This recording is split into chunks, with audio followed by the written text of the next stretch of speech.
Hey guys, it's Megan and Liz, and welcome back to Noted.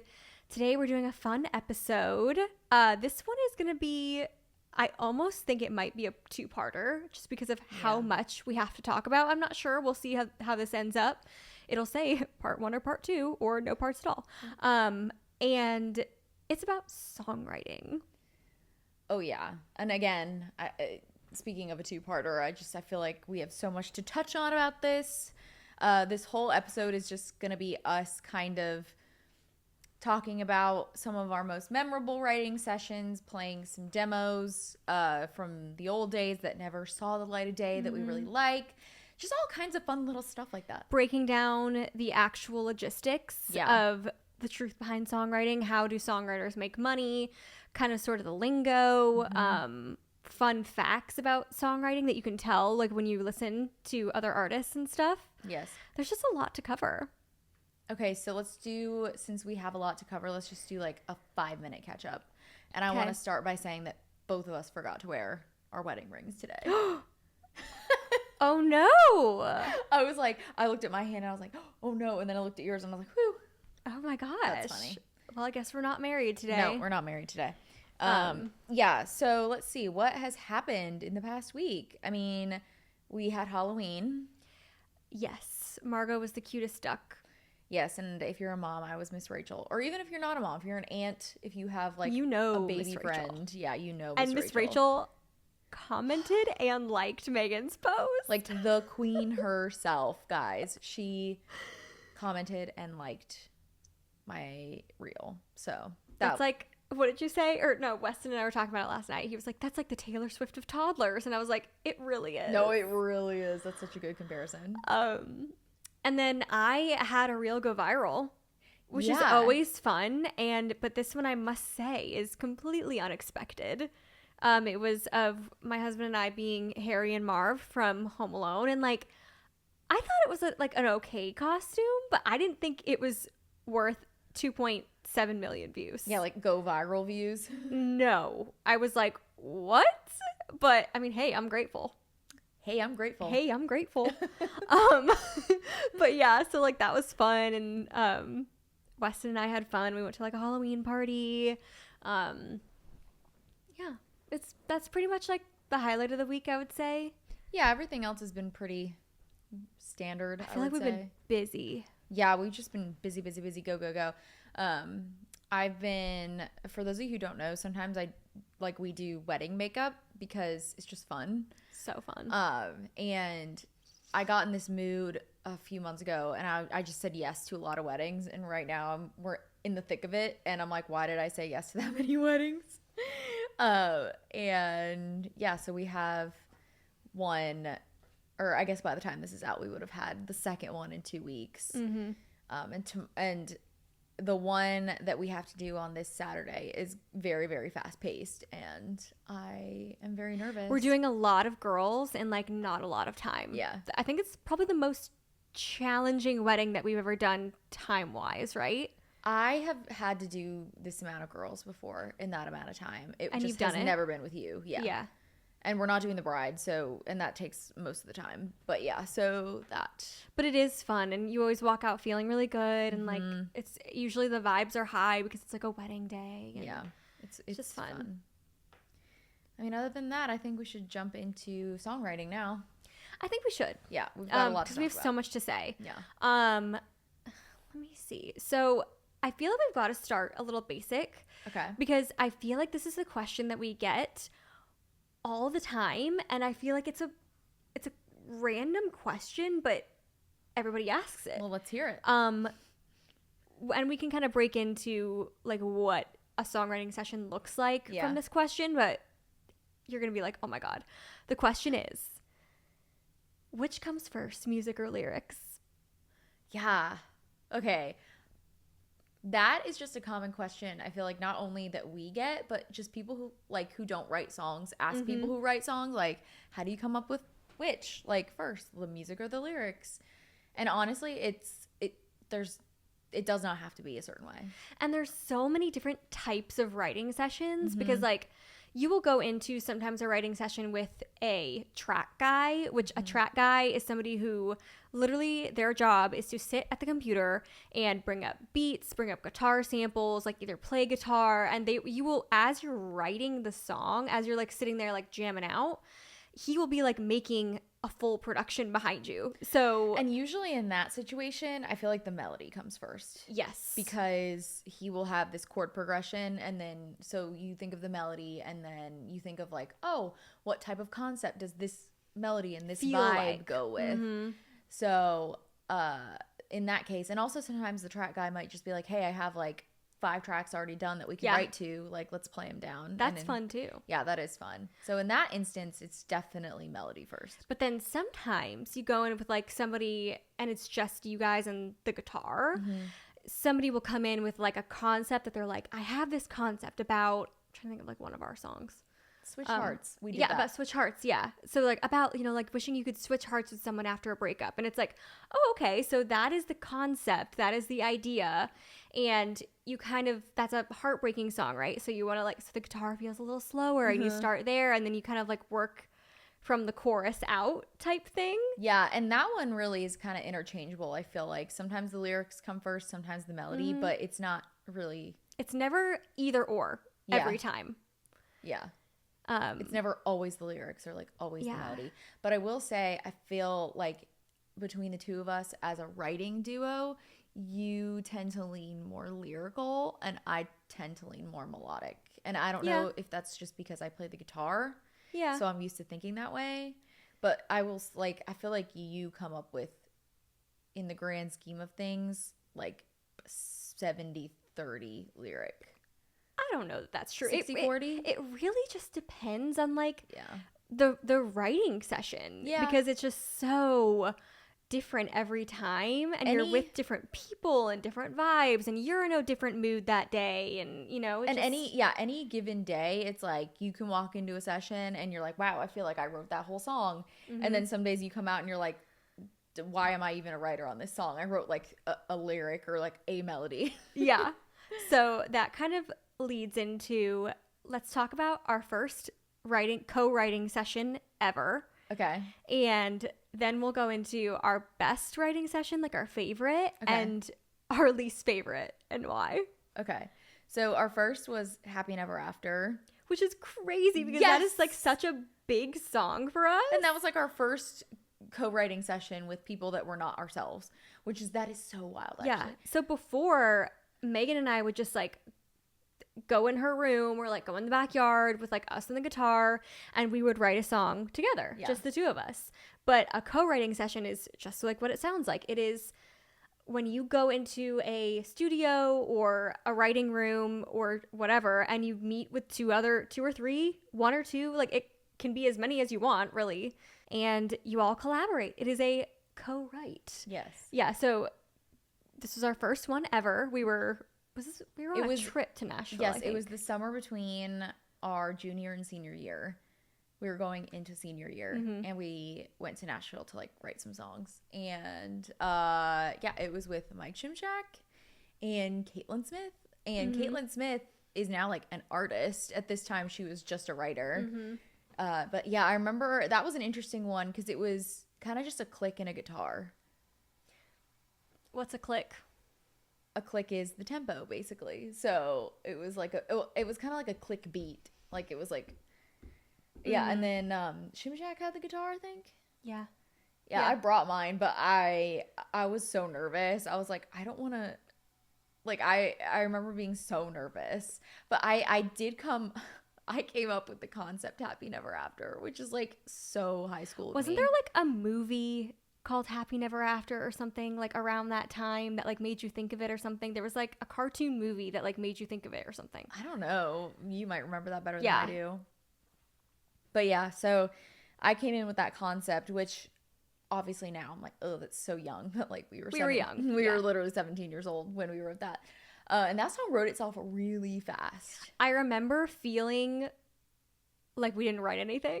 Which is not true. It's just we'd never written with someone else before. So like, and these two are professional songwriters. Like both of them had publishing deals. Yeah. So like their full-time job was to write songs. Yeah. So like they were professionals. Like, they do this every day. Yeah. Like, so I remember feeling like we didn't write anything, but that wasn't the truth. It was just we were so used to only writing with ourselves. Yes, and only having you be like, I don't really like that. But I remember, like, when they were like, maybe we can beat that line, I was like, yeah, it was like humbling. I was like, oh my God. Okay, so we suck. Yeah. No.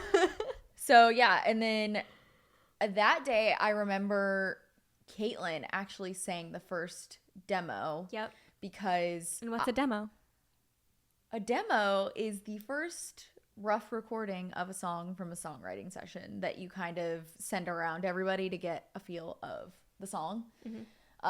So yeah, you do it at the end of the session, and yeah, Caitlin sang that one that day, I think because we were like so nervous. I think we were so nervous, and also sometimes when you write a song and then you're expected to record a version of it, it's almost like a muscle. Yeah. Where it's like, I still struggle with this, that when you go to record the demo at the end of the session, like, you don't remember the song because you just wrote it. Yeah, that's so true. And I want to say it was like a combination of we were so nervous, and also we didn't really remember the song. So it was taking us a long time to like, and she was like, oh, like, I'll just do it, like, just so we can like get it down. Whereas like we were so like, it has to be perfect, and I forgot the way that this verse goes, and blah, blah, blah. And that is a muscle that you learn to get better at. You learn to, as you're writing, store it in like a different place of your memory, which is definitely something we learned. So yeah, that was our first writing session. Obviously Mike Shimshak continued to be like one of our favorite collaborators. It still is in our lives, like, honestly, which is so wild. Yeah, we worked with him up until I mean, we were writing with him. I mean, we wrote That Goes with him. We wrote Big Kids with him. I feel like there was Switch Hearts. He helped produce on Old School Love. Yeah, like, he is just like all over Megan and Liz. Yeah, the Megan and Liz library. He's just really good at like that, like, fun, I don't know, he just works well with us. I don't know. Great pop guy. Yeah, which I know we said that we were gonna talk about the good and bad sessions, but this kind of leads me into my favorite. Worst. What? No, I want to talk about my favorite, or like the way that you can tell when an artist finds their co-writer. So like Mike Shimshak for us was like a co-writer that we just worked really well with, and it like. He made the theme and the thread of our music at that time all sound together. And so like a good example of that is like Tate McRae. Yes. Okay. When she started working with Ryan Tedder of One Republic, that's when her music like clicked. Yeah. And I love with Sabrina Carpenter and Amy Allen.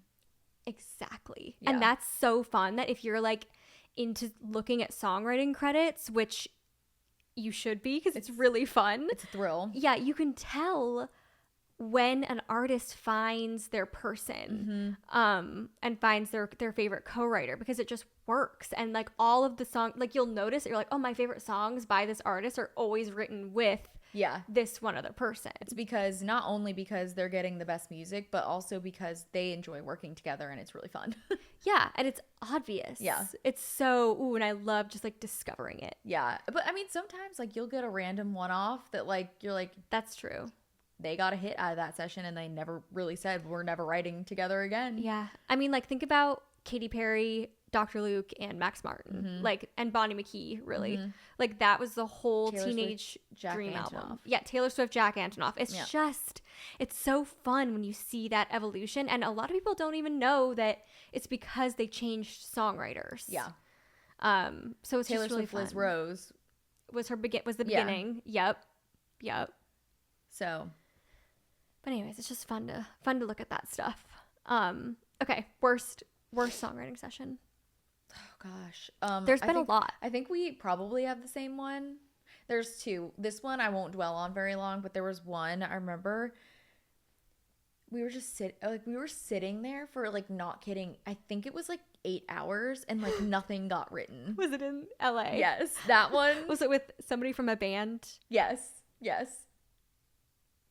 And it wasn't like we didn't get along with this guy. It was just like the songwriting wasn't there. Like we didn't get it. We didn't write a song, did we?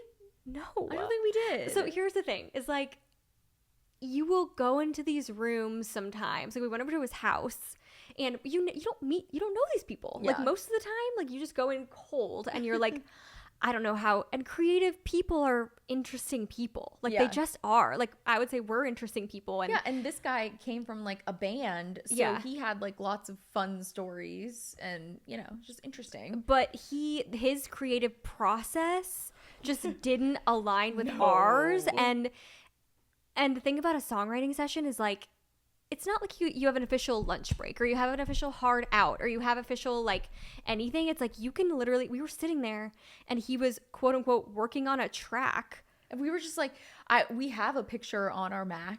I remember like on our laptop, because we were literally just taking selfies in the photo booth because we were like, we didn't know what else to do. And like, and in some situations, and maybe this is like looking back now that we're older, I think we would have just behind his back just like written a song and been like, here, even if it had nothing to do with the track, just to like get out of that room. Oh, and then the biggest lie you all say when you leave, well, let's get another date and finish it. You won't finish it. Nope. It's like, we should get together soon. You won't.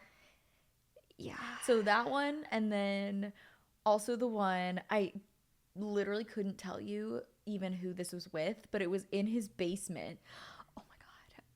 I remember like this title of the song, Last Resort.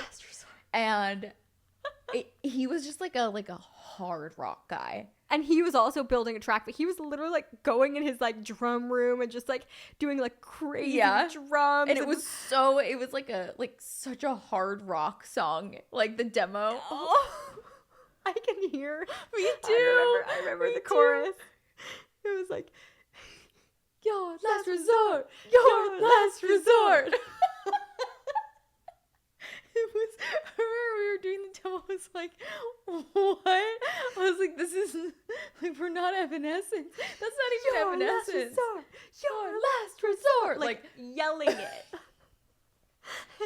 So those two, I think, are burned into my brain. And then I have one that was, this is one of those rare occasions, we talked about this on the last episode, where Megan and I just were fighting a lot. Like we were songwriting every day. We needed a break from each other. We needed a break, and we had these back-to-back sessions set up with two different writers. And my session, I walk in and it's a track guy. And like some track guys like contribute to lyrics and like they want to be a part of like the actual like construction of the song. And some just like whip around in their seat, put their head down, and you do not hear from them until like you're ready to lay down vocals. Like he's listening to like what you're writing, and he's like, and building a song as you're writing it.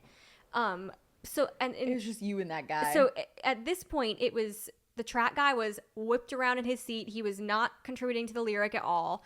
And then this other guy was supposed to be like my co-writer in the session that me and this guy were supposed to write the song, and then the track guy was supposed to like whatever. And wasn't he like, I don't write lyrics?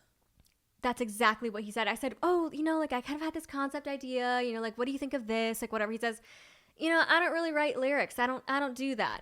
And I was like, you're like, so it's just me? I was like, so what do you do? Because he wasn't a track guy. Yeah. Like, and he didn't have a guitar, and he was just sitting there, and I was like, okay, so I can't even bounce lyrics off of you? Like, it was the most, and he was like so like bragging about like how he had just made all this money and like all this stuff. And I was like, but you're literally just sitting there. I was like, I don't understand how you are a songwriter when you say you don't write lyrics and you don't do a track and you don't sing and you don't have a guitar. I was like, I literally, it like something is not computing.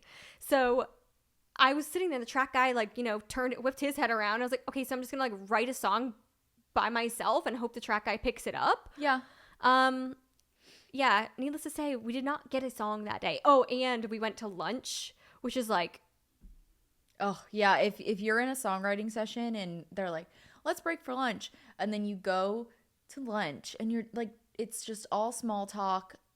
If it's like new writers, I should say, because if it's fun, if it's like, and it's fun if you like have something good going, and like you, like when you come back for lunch, all you have to do is like record the vocals or like wrap it up. But if it's a bad session, that lunch is, the silence is so loud, and you're just like, I don't want to, like this 2-hour lunch is now pushing over into like, we're not going to get out of the studio until like 8 p.m. and like you don't want for like this song that is absolute garbage. Good. Yeah. And so that also happened on that session. And then the man who was like talking about bragging all about all this money he had just made from whatever didn't pay for lunch. I can't. And didn't you say you and the track guy were like, yes. Like he was like, I'll drive. And it was like, we drove in like his freaking like Porsche, and then like he made it so painful that he wasn't going to pay for lunch. Like, I can't. It was like rude. Do you know what I mean? He's like, oh no, we're all separate. Or like, you know what I mean? It was like a really like uncomfortable thing. Bruh. So that one really, really stuck out to me of just like, why am I doing this? I remember that's what I thought yours was going to be. Yeah. Best one? Did we talk about best one? I don't think I have a best one. I've had so many good ones. Like, I think the worst sessions stand out for me more than like the best, because like I've had so many good ones. Like, when you find a good co-writer, like we were talking about, like all the sessions with Martin Johnson were really fun. All the sessions with Jake and Austin from Behavior were really fun. It's like when you find your people, obviously all the Mike Shimshak sessions were really fun. Like Casey and Parker. Casey and Parker, those songs wrote themselves. It was like, I don't know. Paula Winger. Oh, yeah. Oh. Are you happy now we wrote with her? Yes. And Princess Charming. Yeah. And just a bunch of other ones. We've written a lot with her. Yeah, you're right. Like there's and it can be good in like different ways. You know, because the experience can be different, but they're all just, it really just comes down to if you vibe with a person and if you are able to just like let the creativity flow and it's not stopped and you just like feel like you could go on forever. Yeah. That's a good session. So should we go into the Max Martin experience? Yeah. I think one of the most common questions we also get asked is, what was it like to write with Max Martin? And if you don't know who Max Martin is, just like hit a quick Google on your phone. He's like arguably the biggest songwriter in the entire world. He's written like every massive hit. I guarantee you know a Max Martin song. Like he wrote Hit Me Baby One More Time. No, literally it's like lots of Backstreet Boys. He is a lot of Taylor Swift stuff on 1989. No, like the whole album pretty much. Yeah. Ariana Grande's most recent record. Yeah. I mean, he is the most prolific songwriter of our generation. For sure. Truly. And he's so incredibly talented. And let's talk about how we actually got to write with him, because it's a really unique experience. And I mean, we can say this, like, writing with Max Martin is one of the hardest things that you can do as an artist. Like, as far as getting into the room with him is an incredible honor and an incredible, like, people don't do that. Yeah. So how did we get there? I was so nervous. I remember going into that. I'm pretty sure, didn't our manager at the time, Grover, he like pitched us to him? I thought Savin saw us on the Macy's Thanksgiving Day Parade. Oh, yeah, maybe. Yeah, that sounds right, actually. So Savin Kotesha, who is in Max Martin's... Yeah, he's a huge songwriter, but he's in Max Martin's, like, camp, you could say. Yeah. Like, he writes a lot with Max, also on his own. He wrote a lot of, like, One Direction stuff and whatever. Cher Lloyd. Yeah.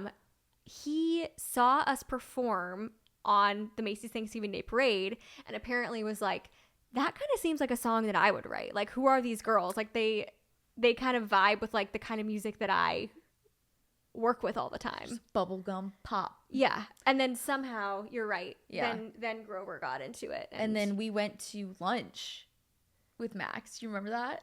Before we even like agreed. No. You don't remember that? No. But I'm telling you, between the two of us, we've got a perfect memory. But yeah, we went to lunch in LA because he wanted to like meet us and like just make sure that we vibed. Megan, I do not remember that. Where did we go? Like, what did we do? I don't remember it was this at in all. West Hollywood. I don't remember where we went, but I remember like the lunch, and like I remember we were so nervous because it was just like, show up and be yourself. Hope he likes you. And then like as soon as the lunch was over, like Grover was like, he wants to hear like some more demos and like whatever. And I remember going to Savin's house. I remember that too. but I don't remember going to lunch with Max. Like, what? Yeah. I must have been so nervous that like I blocked it out. Yeah, and so like, which was so interesting. So it was like after we met with Savin, after we met with Max, that's like how we got into that session. And everybody was so nice. It was at Conway, which was so wild. It's a really iconic studio. I think we've talked about that too. And Max is insanely talented. His brain is wired differently. It is wired to write hits and hits only. So we wrote Release You with Savin. I don't think Max was technically a writer on that. He was just a producer. It was Shellback and Savin and us. Yeah.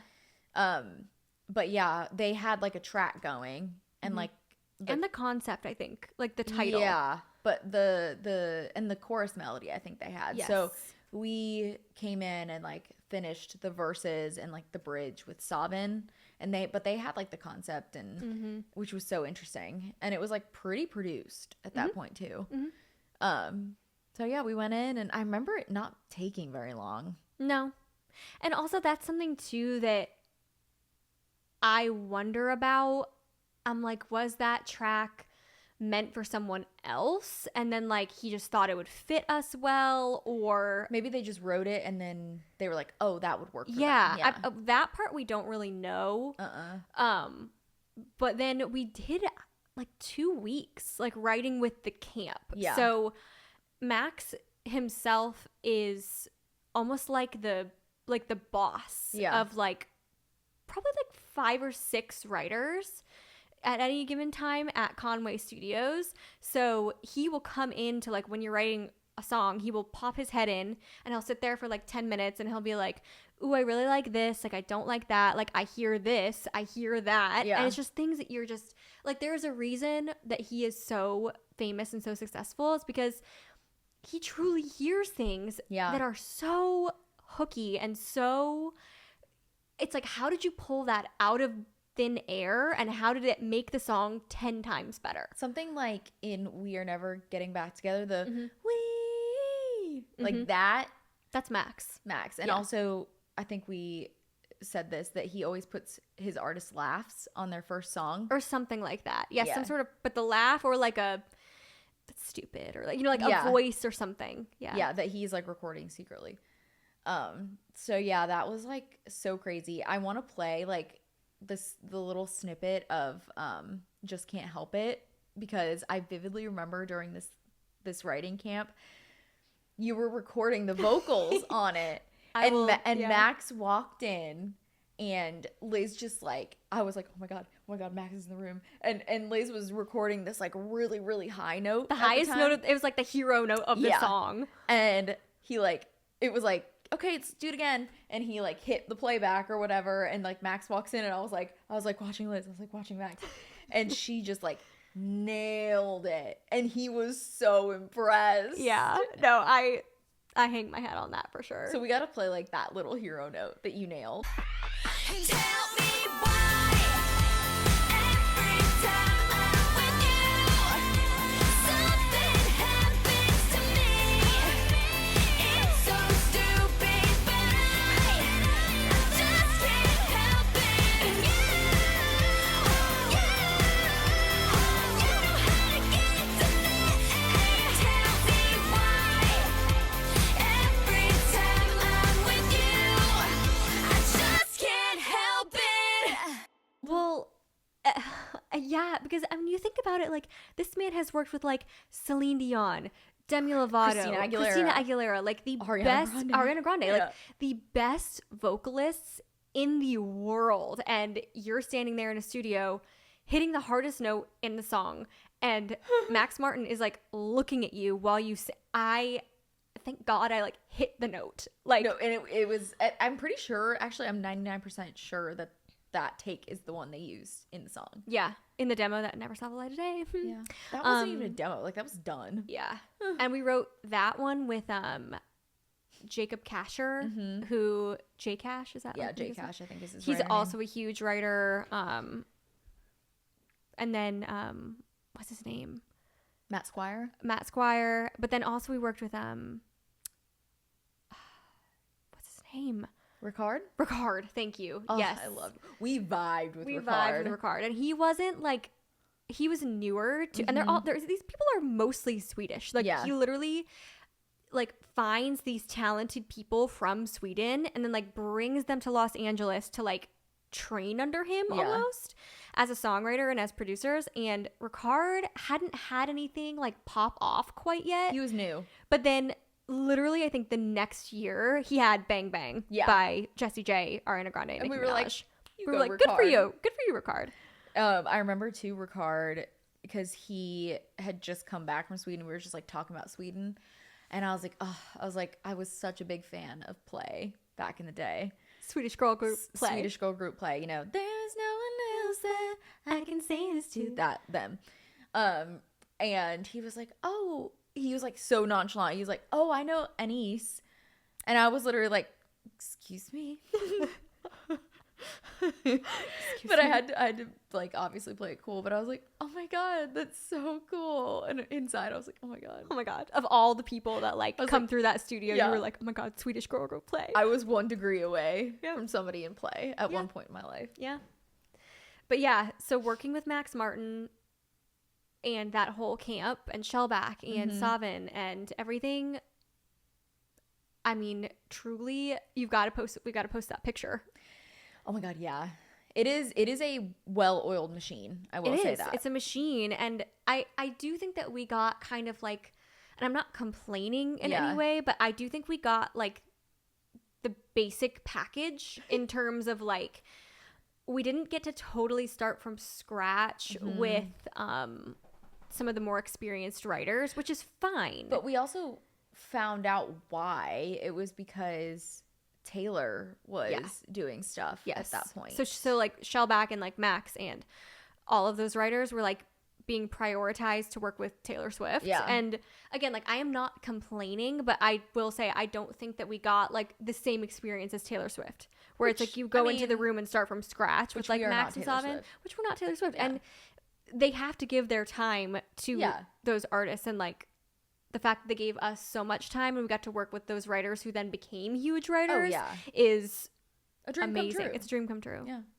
I think we should play some demos that we like your favorite unreleased demo and my favorite unreleased demo. This is going to be a two-parter. No, it's going to be 2 parts Yeah. because I'm literally looking at this and I'm like, first of all, there's so many songs I want to play. Yeah. And those are long, you know, like I think we should play the whole song. Yeah. Like if you're listening, like you want to hear the whole song. Yeah. If not, you can fast forward. And also like there's just more like juicy things about like songwriting that we haven't even touched on. Okay, so this is going to be a two-parter. It's gonna be a 2-parter. Yeah. So this is part 1. Part 1. Let's go into our favorite unreleased song and why. Okay. I mean, I have a lot. Well, explain the whole like demo thing again and how our album was supposed to like have. Yeah, so if you didn't listen to the last episode, basically our album, like our label was always like hanging like, oh, you're going to have an album, a full album. So save the best songs for the album. So save the best songs for the album. So like all the EPs we put out, like we absolutely could have put these out at some point, but we were like kind of being told to save them for the album.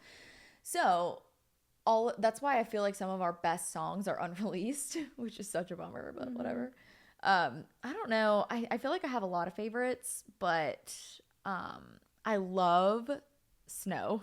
Snow we wrote with David Hodges and Chris DiStefano, and this was before Chris DiStefano was Chris DiStefano. He is now just like a massive songwriter, like mostly in the country space, but he'll dabble places, like he'll show up places.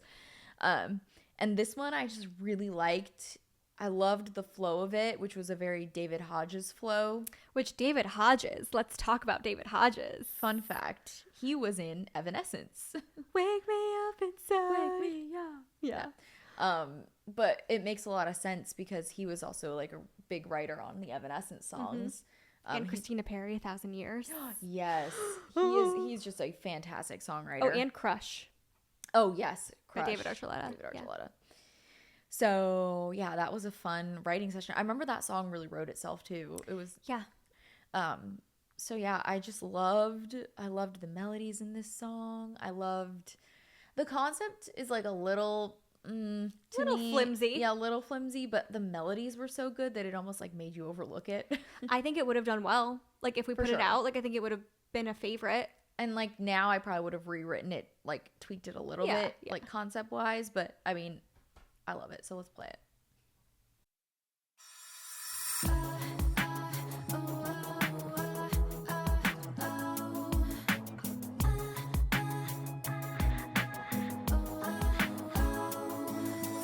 I remember when I grabbed the wrong drink. I started walking back to my friends. You said, hey, and I turned around. You had me hanging on the edge.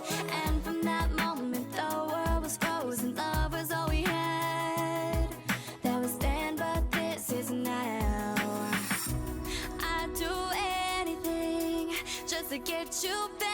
But I keep on falling, even though we're over. Like, oh, gotta let you go. As we got colder, the sun was getting warmer. Like, oh, we melted just like snow.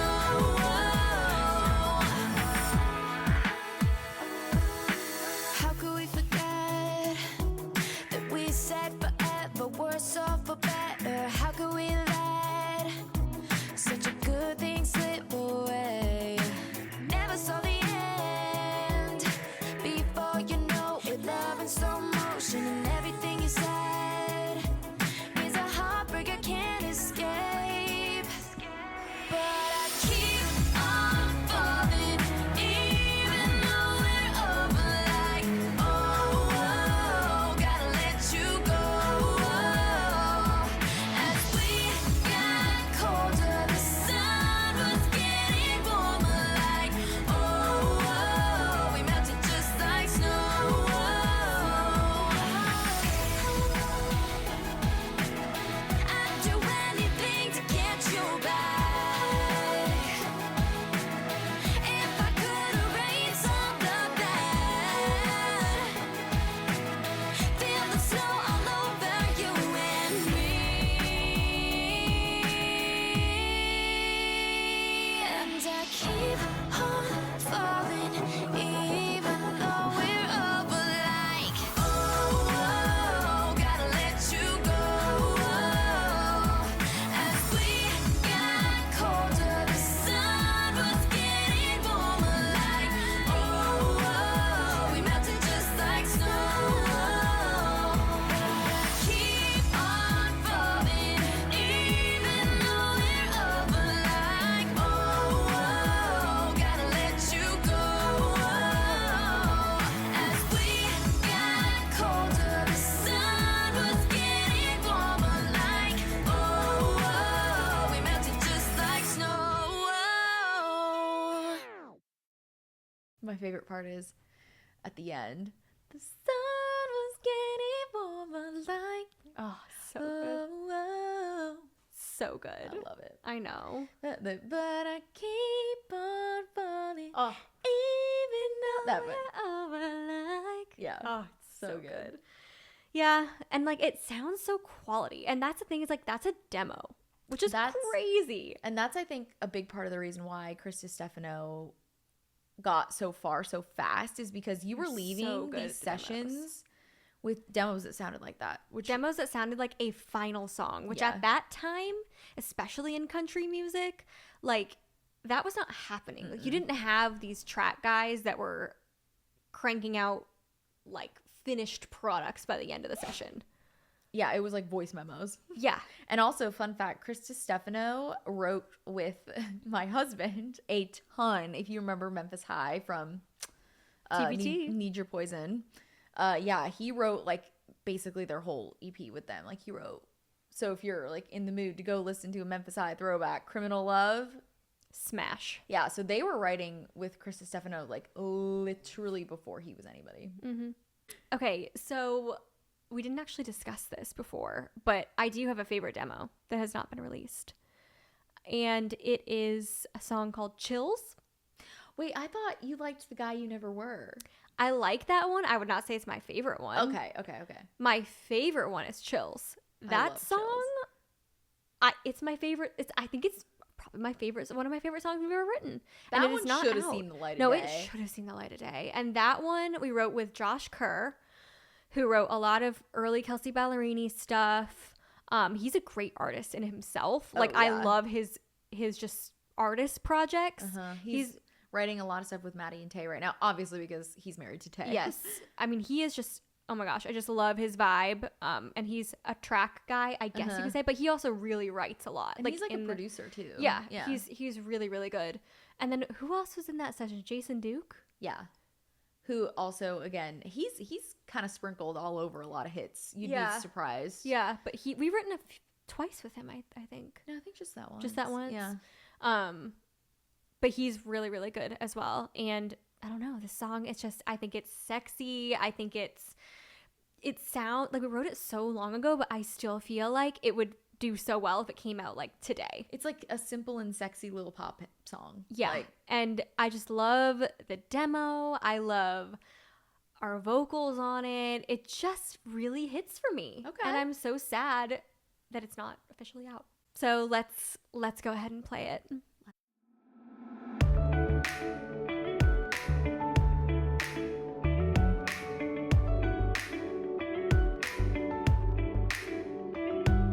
The air's on fire, and I don't wanna burn out. You got me thinking all nighter. Boy, if you're down, you're looking at me like I'm something to see. Since we walked in, boy, I wanted to leave. That party is the last place I wanted to be. Oh, so much heat in this taxi. Hand on my knee in the backseat. Gotta get me home so we can be alone. We ain't gotta get to the bedroom. We can stop at the couch if you want to. And I can't breathe. Make a move on me. Chills. And my lips won't tell, but my body will. Touch my skin, watch me ignite. Only thing stopping us is a couple red lights. You're looking at me like I'm something to see. Since we walked in, boy, I wanted to leave. That party is the last place I wanted to be. Oh, so much heat in this taxi. Hand on my knee in the backseat. Gotta get me home so we can be alone. We ain't gotta get to the bedroom. We can stop at the couch if you want to. And I can't breathe. Make a move on me. Chills.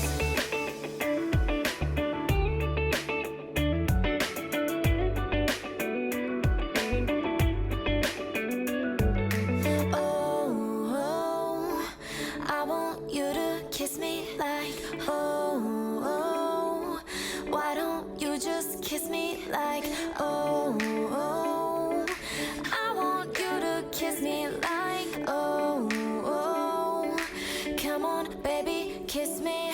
So much heat in this taxi. Hand on my knee in the backseat. Gotta get me home so we can be alone. We ain't gotta get to the bedroom. We can stop at the couch if you want to. And I can't breathe. Make a move on me. Chills. And my lips won't tell, but my body will.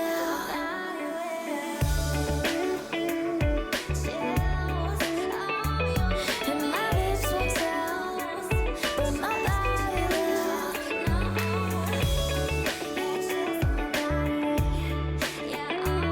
And my lips won't tell, but my body will.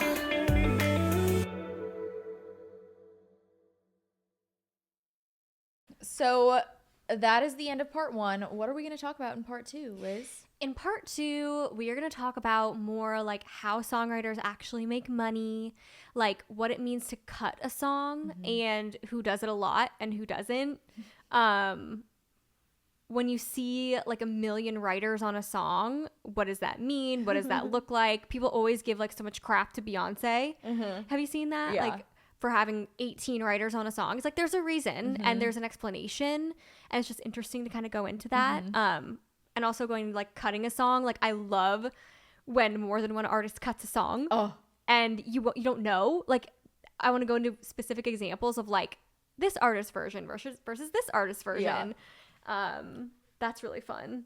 And then also I want to go more into a few more writing sessions that we've done, like a writing session that we had with Diane Warren. Oh, yeah. Which is the weirdest, strangest, most kooky experience, and it deserves a real like story time explanation. A breakdown. And Diane Warren is like a legend in herself, and like the fact that we got to work with her is crazy. Yeah. So I really want to talk about that. And I want to play a few more like songs, a few more demos. I want to talk about also our time with Martin Johnson. Yes. And just writing Bad for Me. Yes. That whole experience. So we have a lot more to touch on for sure. Yeah. And more demos that we wrote with Martin that never got to see the light of day, that were supposed to be on our album. Stuff like that we want to go into. So yeah, that'll be part 2. And yeah, so I hope that you enjoyed songwriting part 1, and we will see you guys next week for songwriting part 2. Hope you learned something. Hope you enjoyed some songs. Yes. And you'll learn something next week and enjoy some more songs next week. So we'll talk to you then. Bye, guys. Bye.